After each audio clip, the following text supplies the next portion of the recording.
जय हिंद मेरे प्यारे साथियों, कैसे हैं आप सभी? आशा करता हूँ आप सभी बहुत अच्छे होंगे, स्वस्थ होंगे।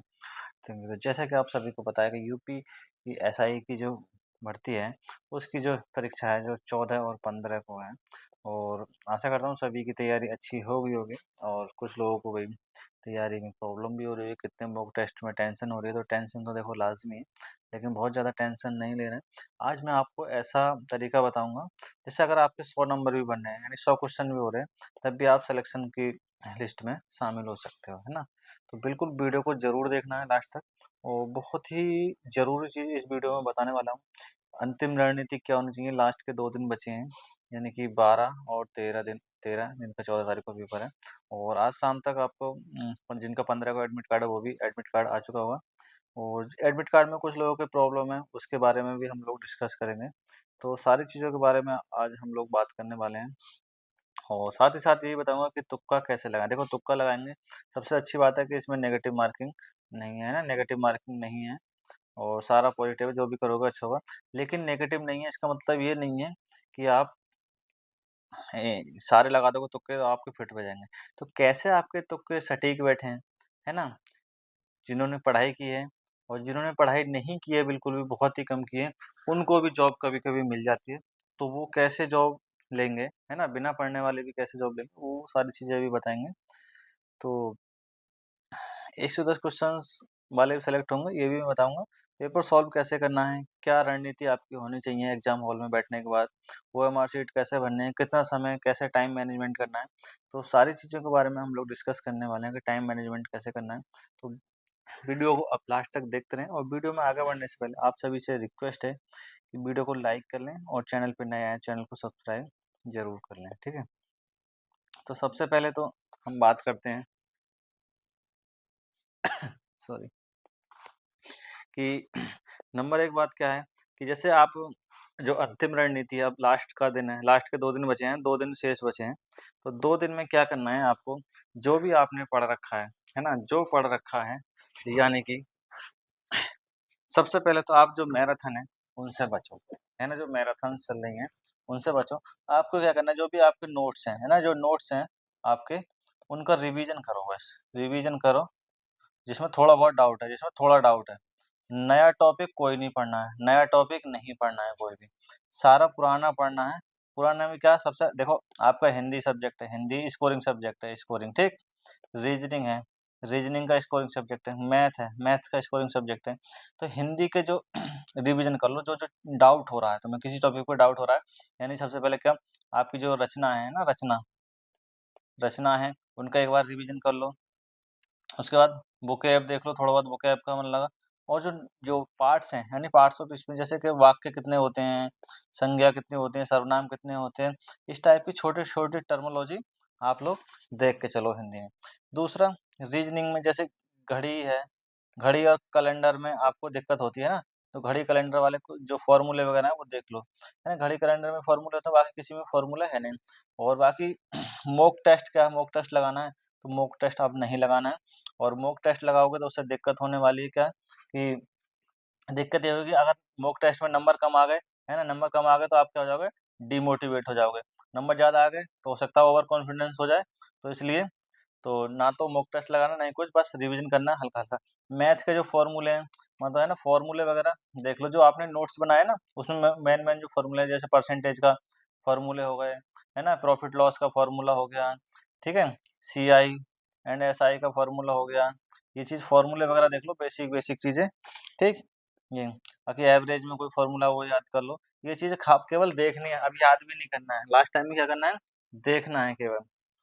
बाकी जीएस का या संविधान का या मूल विधि वाला पोर्शन है, मूल विधि वाले पोर्शन में क्या करना है आपके जितने भी एक्ट हैं, एक्ट की क्या देख लो, डेट्स देख लो, है ना? डेट्स देख लो क्योंकि डेट से 1 से 2 क्वेश्चन आपका आएगा ही आएगा, है ना? डेट से 1 से 2 क्वेश्चन एक्ट की जो डेट है कि पारित कब हुआ या लागू कब हुआ, इस टाइप से आप डेट देख लो, जितने भी एक्ट हैं जैसे आरटीआई हो गया, वन्यजीव संरक्षण हो गया, दहेज अधिनियम हो गया, अपने जो मेन-मेन एक्ट हैं, उनकी क्या करना है सारा जो उम लागू होने की तिथि और पारित होने की तिथि, ये सारी देख लो। बाकी जो आर्टिकल हैं, अपने आर्टिकल का रिवीजन कर लो। तो ये तो हो गया हमारा लास्ट टाइम का रिवीजन वाला सेक्शन। अब बात करते हैं, सबसे इम्पोर्टेंट चीज़ आती है कि पेपर को कैसे करना है। देखो पेपर तो सभी देते हैं, लेकिन क्या होता है सिलेक्शन तो कुछ ही बच्चों को होता है। तो सिलेक्शन की सबसे अच्छी रणनीति है वो क्या होनी चाहिए, वो यही होनी चाहिए। देखो सबसे क्या पहले आपको क्या करना है, एग्जाम हॉल में बैठोगे, है ना? एग्जाम हॉल में बैठोगे, सबसे पहले तो रिलैक्स होना है, बिल्कुल बिल्कुल रिलैक्स होना है। बिल्कुल भी होपलेस नहीं होना है कि यार कैसा पेपर आएगा, क्या आएगा, जैसा भी आएगा अच्छा आएगा, कोई दिक्कत नहीं है ना? और 2 घंटे का पेपर है, 160 क्वेश्चन आपके आने वाले हैं। 2 घंटे का पेपर 160 क्वेश्चन होंगे। अब 160 में से कम 20 15 आपकी स्पीड के ऊपर है, 15 से 20 मिनट आपको मान के चलो 20 मिनट निकाल लो, है ना? ओएमआर के लिए। वैसे इतने लगेंगे नहीं, है ना? ओएमआर में समय इतना नहीं लगना है, तो 15 मिनट ही लगेंगे लगभग। तो 15 से 20 मिनट में मान के चल रहा हूँ, तो 140 मिनट में आपको 160 क्वेश्चन करने हैं, ठीक है? अब ये क्वेश्चन 160 हैं, क्वेश्चन्स 160 हैं और ये इतने मिनट हैं। अब आपको कैसे मैनेज करना है, वो सॉरी 120 मिनट का टाइम है, 160 क्वेश्चन है और 120 मिनट का, तो 20 मिनट का तो टाइम यानी कि 100 मिनट में कितने 100 मिनट में 160 क्वेश्चन सॉल्व करने हैं आपको, ठीक? कैसे सॉल्व होंगे वो मैं तरीका बता दूँगा। अब जैसे मान लो आपने पेपर खोला, पेपर खोलते ही आपको देखोगे हो सकता है पहला क्वेश्चन हार्ड आ जाए। तो ये नहीं है कि हार्ड क्वेश्चन आ गया तो उसको डर के बैठ गए, पहला क्वेश्चन नहीं आता छोड़ दो, दूसरा देखो दूसरा नहीं आता है छोड़ दो, कोई दिक्कत, तीसरा आता है सही है। सबसे पहले देखना है कि 160 के 160 क्वेश्चन में से ऑप्शन वाइज़ होंगे, जैसे हिंदी, जीएस, तो हिंदी और जीएस सबसे पहले अटेम्प्ट करोगे, क्योंकि ये क्वेश्चन कैसे होंगे आपको थ्योरेटिकल होंगे, केवल देखने से आंसर पता चलेगा। हिंदी में मान लो कोई क्वेश्चन टफ आया तो उसको छोड़ते चले जाओ, जो-जो आ रहे हैं पूरे पेपर में। सबसे पहले ये कितने हैं 80 क्वेश्चन है, 80 क्वेश्चन सॉल्व कर लो, 80 में से देख लो कितने हमारे सही होते हैं हिंदी और जीएस वाले पोर्शन में। ये देखते चले जाओ, टिक करते चले जाओ, पेपर पहले खोलो, टिक कर लो, एक पेन या पेंसिल जो भी है टिक करते चले जाओ क्वेश्चन्स पे, टिक करते चले जाओ। मान लो 80 में से आपने 50 क्वेश्चन सॉल्व हो गए, तो आप 50 क्वेश्चन को क्या करना है, सबसे पहले ओएमआर शीट में आप भर लो, है ना? इनको क्या करो भरते चले जाओ, नहीं क्योंकि पहले का कितना है दूसरा है, तो दूसरा गोला कर लो, दूसरे का तीसरा है तो तीसरा गोला कर लो। ये 50 क्वेश्चन भर लो, बचे कितने 30। अगर हिंदी के मान लो 40 हैं, हिंदी के 40 में से आपको 35 आते हैं, तो 35 भर लो, है ना? यानी पोर्शन वाइज़ जीएस और जीके, है ना? वो हिंदी और जीएस में आपको 80 क्वेश्चन कितने मिनट में करना है? देखो हिंदी के जो क्वेश्चन हैं, 40 क्वेश्चन हैं, लगभग 10 से 12 मिनट में आपको सॉल्व करने हैं, 10 से 12 मिनट आप टाइम मैनेजमेंट करके चलना है, 10 से 12 मिनट में। और वैसे जीएस के कितने? जीएस के 15 मिनट में, तो कितना हो गया? कितना टाइम हो गया? 7 और 27 मिनट, यानी कि 30 मिनट मान के चलो, ओवरऑल 30 मिनट और 5 मिनट भरने के, तो कितना हो गया ये आपको 35 मिनट, है ना? 35 मिनट, 35 में मैं कह सकता हूँ कि 40 मिनट अपना लगा लिया, 40 मिनट आपके ये कवर हो गए, 40 मिनट में आपको 80 क्वेश्चन सॉल्व करने ही करने पड़ेंगे, तभी आप टाइम मैनेजमेंट कर पाओगे। कहाँ का? बाकी का जो अब बचे कितने 80 क्वेश्चन बच रहे हैं किसके? मैथ और रीज़निंग के। अब रीज़निंग वाले 40 क्वेश्चन सॉल्व करने हैं। 40 क्वेश्चन में से आपके जो मैथ के 40 हैं, उसमें से लगभग 10 क्वेश्चन इसी में होंगे, है ना? यानी कि 50 क्वेश्चन रीज़निंग के होंगे, तो 50 क्वेश्चन्स के लिए म अगर ये कितना 40 मिनट तो आपके हो गए, बचा कितना? हमारा टाइम पास था 120 मिनट, 120 मिनट में 40 मिनट कवर हो गए, तो कितना बचा? 80 मिनट बचा, है ना? 80 मिनट बचा। 80 में से आप रीज़निंग के लिए 50 क्वेश्चन्स के लिए कोशिश करो कि 40 मिनट में सॉल्व हो जाएँ, कुछ क्वेश्चन तो बहुत आसान होंगे, है ना? 40 और जो इसके 40 कुछ 30 क्वेश्चन हैं, तो ये 30 क्वेश्चन हैं, ये कितने मिनट में सॉल्व हो जाएँ? ये भी आपके लगभग 30 मिनट में सॉल्व हो जाने चाहिए, है ना? 30 मिनट में सॉल्व हो जानी चाहिए। तो 40 और 30 70 और मिनट कितने बचे 80, तो 10 मिनट जो बचेंगे आपके वो ओएमआर भरने में लग जाएँगे। तो एक-एक सेक्शन करते चले जाओ यहाँ पे। जो क्वेश्चन छूट रहे हैं, उन पे बिल्कुल समय वेस्ट नहीं करना है, जो करते होते जा रहे हैं उनको करते चले जाओ, बाकी छोड़ते चले जाओ। बाकी जो लास्ट में टाइम बचता है आपके पास, उन क्वेश्चन्स को जल्दी-जल्दी आप उसमें फिर करते चले जाओ, ठीक है? बाद में। अब वो छोड़े जाओ क्वेश्चन, मान लो आपके 35 क्वेश्चन्स आपने हिंदी में कर दिए, है ना? और 30 क्वेश्चन आपने जीएस में कर दिए, ठीक? और रीज़निंग वाले में आपने 40 में से 35 कर दिए और मैथ वाले में 40 में से 30 कर दिए। ये हो गए बिल्कुल पक्के-पक्के क्वेश्चन्स आपके, है ना? तो कितने 5 और 5 10 और 3 चौक 12 और 1 13 130 क्वेश्चंस आपके सही हो गए, तो आपको बिल्कुल घबराने की जरूरत नहीं है, आप तो सिलेक्शन वाली लिस्ट में। अब 130 क्वेश्चन अगर आपने सही कर दिए तो आपको सिलेक्शन से कोई नहीं रोक सकता। क्यों? क्योंकि जो आपके 30 क्वेश्चंस बचे, उसमें तुक्का लगाने का तरीका मैं सबसे अच्छा बता दूंगा आपको। तो लगभग आपको जो पढ़ने वाले बच्चे हैं, उनका भाई इतना स्कोर तो 130 से 120 क्वेश्चंस तो आपके आ ही रहे हैं, है ना? मैं मान के चलूँ आपके 110 क्वेश्चन सही हो गए पढ़ने वाले बच्चों के, ठीक है? तो क्या करना है कि और ये सभी लगभग जो पढ़ने वाले हैं वो कर लेंगे। जो नहीं पढ़ने वाले हैं वो कितने करेंगे? वो 80 से 90 क्वेश्चंस करेंगे। तो उनके लिए भी तरीके बताऊँगा। अब 110 क्वेश्चन वाले 60 आपके आपके बचे बचे कितने? 50 क्वेश्चंस बचे किसके लिए? तुक्के मारने के लिए। तो 50 क्वेश्चंस पे कैसे तुक्का मारना है, वो चीज़ देख लो अब, सबसे ज़रूरी चीज़।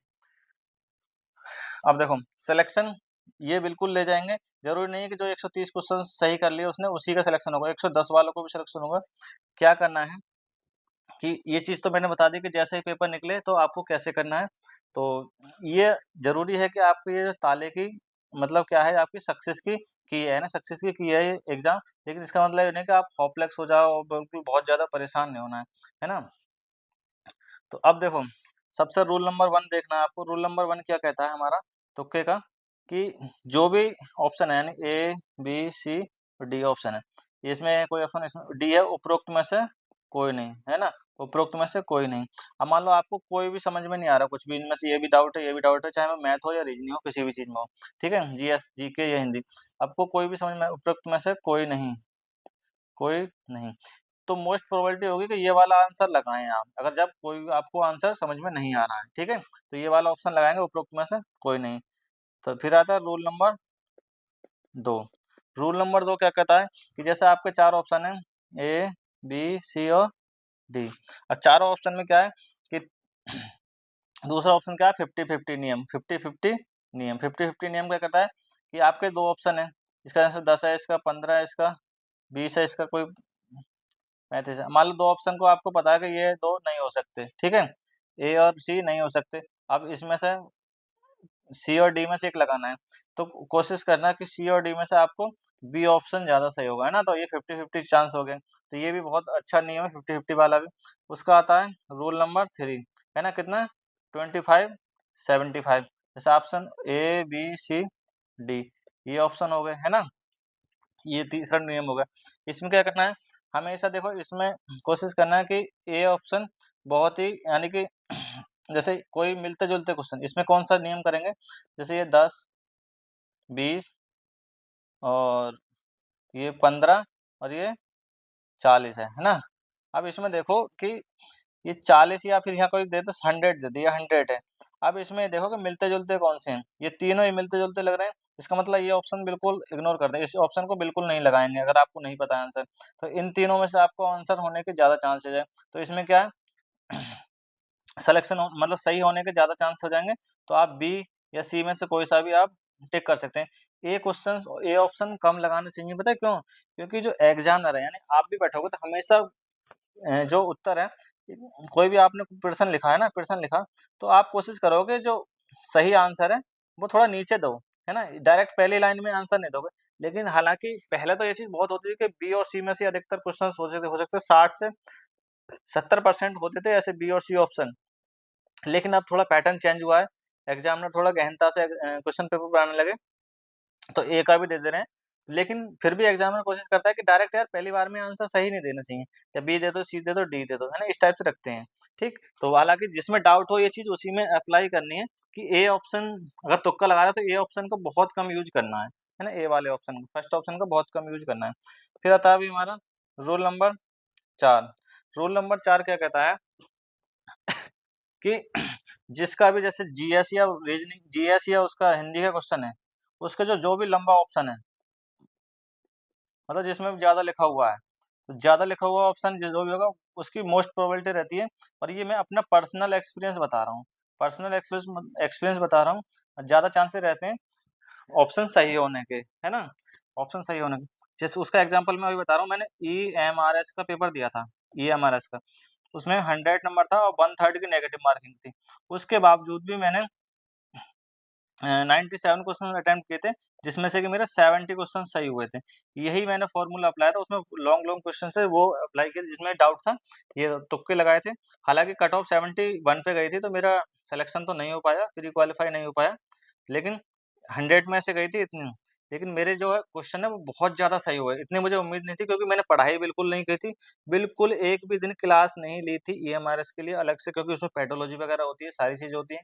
उसके बावजूद भी मेरा इतना अच्छा स्कोर हो गया, तो मेरा जो स्कोर था, कुछ चीज़ तो कॉमन सेंस पे थी, कुछ चीज़ मैंने तुक्के के बेसिस पे, और ये फ़ॉर्मूले ही मैंने उसमें अप्लाई किए थे, और मेरा 100% काम कर गए फ़ॉर्मूले। क्योंकि मुझे उम्मीद नहीं थी कि 60-70% वो 70 क्वेश्चन्स मैं कर पाऊँगा, बिना किसी एक दिन क्लास के।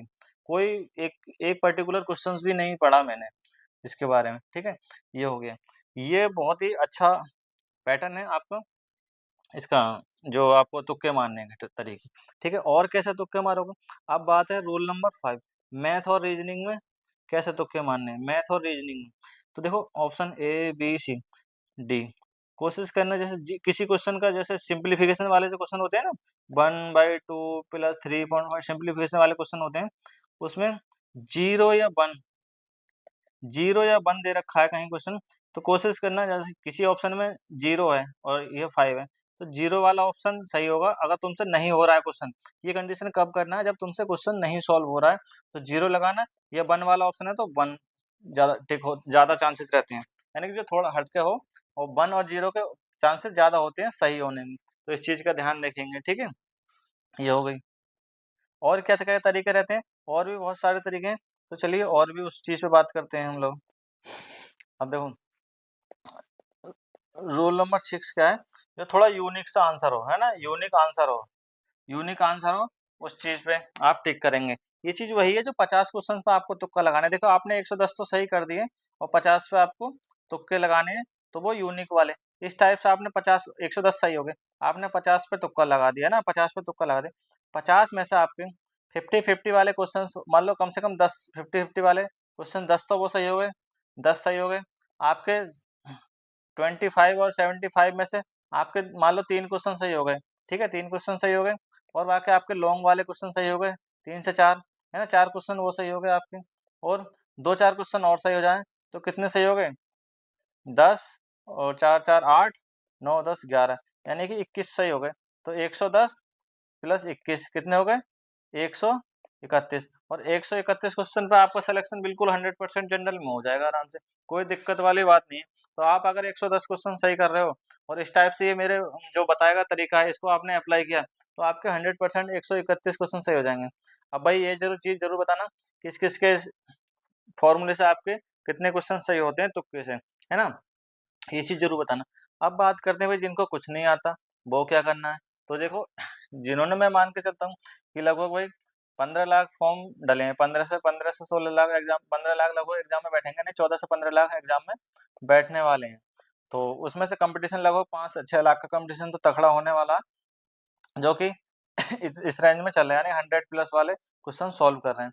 तो भाई 100, जिनका 100 प्लस आ रहे हैं और तुक्के लगाने का उनका तरीका सही है, तो वो भी बिल्कुल सिलेक्शन वाली लिस्ट में हो सकते हैं। कुछ बच्चे भाई 140 भी क्वेश्चन लगा रहे हैं, तो उन लोगों को तो ज़्यादा तुक्के तो वो भी लगाएँगे क्योंकि नेगेटिव मार्किंग नहीं है, सबसे अच्छी बात है नेगेटिव मार्किंग नहीं है। लेकिन तुक्का क्या सही होना चाहिए, ये सबसे ज़रूरी है। और भाई जिसको बिल्कुल कुछ नहीं आता, ज़ीरो आता, वो तुक्का लगाएगा, वो सोचे कि मैं 120 कर दूँ, 110 कर दूँ, तो वो चीज़ तो नहीं है। हालाँकि भाई ये चीज़ है कि वो कुछ कर सकता है, वो उसका डिपेंड रहता है पूरा ओवरऑल किस्मत पर, कि उसकी किस्मत कितनी अच्छी है, कितना उसका लक काम करता है। तो बाकी तो बहुत एक 0.0000001% काम करता है, जो बिना पढ़े, बिल्कुल भी बिना पढ़े आप एग्ज़ाम मतलब तुक्के से 100% क्वालीफ़ाई कर पाओ। हाँ, अच्छा स्कोर कर सकते हो अच्छा, लेकिन क्वालीफ़ाई नहीं कर सकते। जैसे मैंने बिना पढ़े ईएमआरएस का दिया था, और 70 क्वेश्चन थे, अब प्रूफ़ के साथ मैं आपको दिखा सकता हूँ, है ना? उस चीज़ का अगर चाहिए तो। 70 क्वेश्चन रहे, 71 पे उसकी कट ऑफ हुई है कंप्यूटर वाले की, आप देख सकते हो। और मुझे सच में उम्मीद नहीं थी, क्योंकि मैंने एक भी दिन नहीं पढ़ा, एग्ज़ाम देने चला गया था, क्योंकि ₹2000 इसकी फॉर्म की फीस डली थी। सोचा था पढ़ लूँगा, लेकिन टाइम नहीं मिल पाया। ₹2000 फॉर्म की फीस थी, उसके बावजूद मैं सोचा लो पेपर तो दे ही आएँ, अगर इतना फॉर्म में इन्वेस्ट किया है तो। तो ये चीज़ थी। बाकी ओवरऑल यही है भाई, अच्छे से तैयारी करो। 15 लाख वही फॉर्म है, और 4500 प्लस वैकेंसी हैं। तो कंपटीशन तो ठीक-ठाक होने वाला है और ये भी नहीं है कि कंपटीशन बहुत ज़्यादा कट ऑफ हाई जाएगी। अब एक चीज़ और कि कितने क्वेश्चन सेफ स्कोर कितना होगा, है ना? सेफ स्कोर कितना होगा? तो सेफ स्कोर भाई जनरल 130 बिल्कुल सेफ स्कोर होगा। बाकी डिपेंड करेगा एग्ज़ाम के लेवल पे, है ना? एग्ज़ाम का लेवल कैसा होगा? एग्ज़ाम का लेवल कैसा होगा? अगर ईज़ी हुआ तो 130 ईज़ी टू मॉडरेट हुआ। मान लो लेवल आ गया हार्ड तो कितना? 115 प्लस माइनस 5 पे भी आपका सिलेक्शन हो जाएगा। और ये मैं जनरल को लेके चल रहा हूँ, बाकी आप लोग कम बढ़ती कर सकते हो कट ऑफ, ठीक है? तो ये चीज़ है, सेफ स्कोर अपना इतना मान के चलो और सबसे बड़ी बात इसमें ट घबराने की ज़रूरत नहीं है। अगर आप होपलेस हो गए, तो दिक्कत हो जाएगी। आपको बहुत ही रिलैक्स तरीके से रहना है, बहुत ज़्यादा कोई अलग से स्पेशल कुछ नहीं करना है, अपना पानी-वानी पीकर रिलैक्स बैठो वहाँ पे, शांत मन से पहले पेपर को देखो पूरे को और एक चीज़ और हाँ, ज़रूरी चीज़ कि सबसे पहले पेपर का एनालिसिस करना है कि पेपर खोलो, जैसे पेपर को खोलो, तो उसको पूरे पेपर को देखो कि कोई पेज मिसप्रिंट तो नहीं है या कोई डबल तो नहीं है, कुछ फटा हुआ तो नहीं है। अगर ऐसा कुछ है, तो उसको तुरंत जो भी आपका कक्ष निरीक्षक है, उससे बोलो और कहो कि दूसरा पेपर दो हमें, है ना? पेपर दूसरा दो, तो ये चीज़ है। दूसरा पेपर तुरंत ले लेना अगर ऐसा कुछ आता है आपको तो। तो मिसप्रिंट वगैरह कहीं होती है, तो सारे पेपर जैसे उसमें लिखा है कि 20 पेज हैं, टोटल पेज कितने 20 तो 20 पेज पेज को एक-एक बार बिल्कुल पलट लो, है ना? पेपर पलट कर देख लो कि कहीं फटा हुआ तो नहीं है, मिसप्रिंट तो नहीं है या फिर कोई छपाई नहीं है ऐसा वो, तो वो चीज़ ज़रूर देख लें। और एग्ज़ामिनर को तुरंत इन्फॉर्म करें और ऐसी स्थिति में क्या करना है, घबराना नहीं है। ऐसी स्थिति में क्या करना है, घबराना नहीं है, वो समय आपको प्रॉपर मिल जाएगा और मान लो 5 से 10 मिनट खराब हो भी गए, तो बाकी भी आपके जो 110 मिनट तो फिर भी बच रहे हैं, तो इसलिए टेंशन फ्री होके बैठे रहना है अपना और पेपर का इंतज़ार करना है। ओएमआर शीट का बहुत ध्यान से भरेंगे, अपना नाम, जो भी है नाम, रजिस्ट्रेशन नंबर, रोल नंबर, ये चीज़ भरेंगे बहुत अच्छे से, है ना? रोल नंबर वगैरह और ओएमआर शीट का नंबर होता है और बुकलेट नंबर होता है, ये सारी चीज़ भरेंगे। जो-जो चीज़ मतलब ऑप्शन आए, उसके गोले को ध्यान रखें, गोले बहुत अच्छे से भरने हैं, है ना? गोले बहुत अच्छे से धन भरने हैं बिल्कुल। क्योंकि समय मिलेगा उसके लिए अलग से आपको गोले-वोले भरने के लिए और लास्ट टाइम में जो गोले छूट जाएँ, मान लो आपने 110 क्वेश्चन से 120 क्वेश्चन कर लिए, बिल्कुल सही-सही वाले, उसके बाद जो 40 क्वेश्चन बच रहे हैं, तो उनको कैसे भरना है? उनको भरना है भाई ऐसे, मान लो जो कुछ क्वेश्चन पे पहुँचे, क्वेश्चन नंबर 5, तो 5 का जो 5 नंबर है उसको गोला भर दो भैया सीधा डायरेक्ट, ये गोला भर दो। उसके बाद अगला क्वेश्चन देखो कौन सा छूटा है, उस पे जाओ, फटाफट और तुरंत के तुरंत गोले भरते चले जाना है। लास्ट के जो क्वेश्चन है उसमें इंतज़ार नहीं करना है कि पहले टिक कर लें, तुरंत इधर टिक करो पेपर पे और इधर गोला भरो, इधर टिक करो, इधर गोला भरो, लास्ट में ऐसे करना है। स्टार्टिंग में क्या करना है सब्जेक्ट वाइज़ गोले भरने हैं, सब्जेक्ट वाइज़। सबसे पहले आप हिंदी और जीएस के गोले भर लो, उसके बाद मैथ के अलग और रीज़निंग के अलग-अलग गोले भरने हैं। इस टाइप से गोले भरने हैं वरना दिक्कत हो जाती है बहुत ज़्यादा। तो यही चीज़ है, बाकी और कुछ किसी को पूछना हो तो भाई कमेंट बॉक्स में पूछ सकते हो। यही अंतिम रणनीति होनी चाहिए और 110 क्वेश्चंस पे सिलेक्शन कैसे होगा इस चीज़ में और तुक्का लगाने के और भी अच्छे से और भी चीज़ें देखनी है तो इसमें एक पुरानी वीडियो पड़ी हुई है तो आ जाएगी, तो देख सकते हो। उसको इसमें पिन कर दूँगा मैं, है ना? कमेंट इसके वीडियो में। बाकी वीडियो अच्छी लगी तो वीडियो को लाइक कर लो।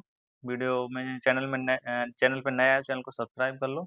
मिलते हैं नेक्स्ट वीडियो में नेक्स्ट टॉपिक के साथ, तब तक के लिए जय हिंद, जय भारत, वंदे मातरम।